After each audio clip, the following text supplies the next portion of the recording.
Mengapa Syafi'iyah tetap menyatakan sah zakat itu dikeluarkan setelah sholat, padahal jelas ada hadis yang menyebutkan bahwa zakat yang ditunaikan setelah sholat id itu seperti sedekah.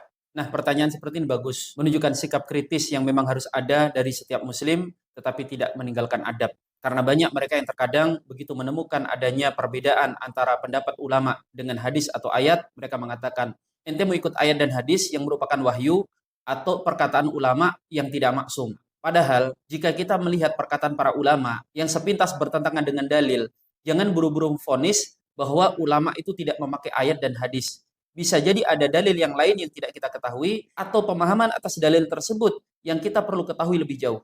Di kesempatan kali ini, seperti biasa, saya hanya akan memberikan 8 nukilan dari lautan para ulama yang luas itu. Yang pertama, karena ada hadis Nabi SAW dengan redaksi yang lainnya, yaitu sebuah hadis yang diriwayatkan Imam Hakim dari Jabir. Dahulu para sahabat itu mengeluarkan zakat fitrah sebelum sholat.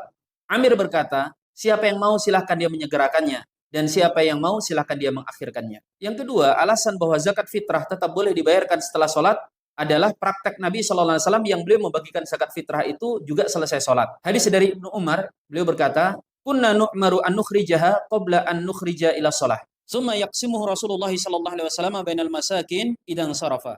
Adalah kami dahulu menunaikan zakat ketika kami pergi untuk berangkat sholat. Dan Rasul SAW membagikannya kepada orang-orang miskin setelah mereka selesai sholat. Ini menjadi penguat bahwa tidak mengapa mengeluarkan zakat selesai sholat, karena Rasul SAW juga membagikannya setelah sholat. Yang ketiga, sebagian ulama, diantaranya Al-Imam Ibnu Abdul Bar dalam kitab beliau At-Tamhid, mengatakan bahwa ucapan Ibnu Abbas dari hadis Nabi SAW itu adalah pemahaman Ibnu Abbas atas ucapan Rasulullah SAW, bukan murni dari hadis Nabi SAW.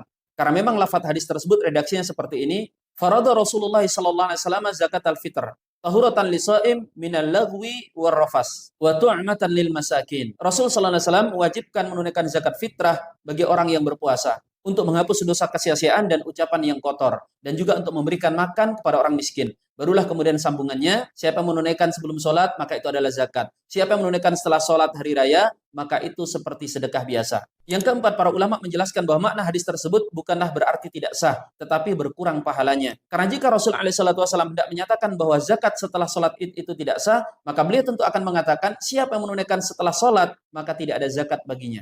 Yang kelima, meninggalkan sesuatu yang sunnah itu tidaklah haram. Ulama sepakat bahwa menunaikan zakat fitrah sebelum keluar sholat id, hukumnya sunnah. Maka mengakhirkan sesuatu yang sunnah, itu secara umum hukumnya tidaklah haram.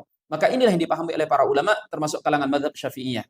Dan sebagian ulama salaf, seperti Imam An-Nakhai bahkan mengatakan, memberikan zakat fitrah selesai sholat, itu bentuk keringanan dalam agama. Karena waktu sebelum sholat id itu sangatlah pendek. Yang keenam adalah mengambil keumuman makna hadis riwayat Baihaqi, ketika Rasul SAW diriwayatkan bersabda, "Aghnuhum fi hadal yaum." Cukupilah orang-orang miskin di hari ini. Di sini jelas bahwa Rasulullah SAW itu menyebut hari, sedangkan pengertian hari itu sangatlah maklum, dari terbenamnya matahari hingga terbit dan kemudian terbenam kembali. Sedangkan waktu setelah sholat id itu masih termasuk waktu dari berhari raya. Yang ketujuh, zakat itu juga disebut dengan sedekah. Sehingga makna lain daripada hadis tersebut bisa begini. Siapa yang menunaikan zakat setelah sholat id, itu seperti sedekah dari sedekah-sedekah yang lain. Artinya apa? Dia seperti zakat pada umumnya. Karena zakat itu termasuk bagian daripada sedekah. Yang kedelapan, ini sekaligus penegasan ralat saya terhadap tulisan sebelumnya, bahwa ternyata kebolehan membayar zakat setelah sholat id, itu bukan hanya kalangan Syafi'iyah, tetapi bahkan ini adalah pendapat muktamad dari 4 madhab. Sehingga pendapat yang membolehkan menunaikan zakat fitrah setelah sholat id, itu adalah pendapat yang dipegang oleh mayoritas ulama, meskipun makruh, tetapi dia tetap sah.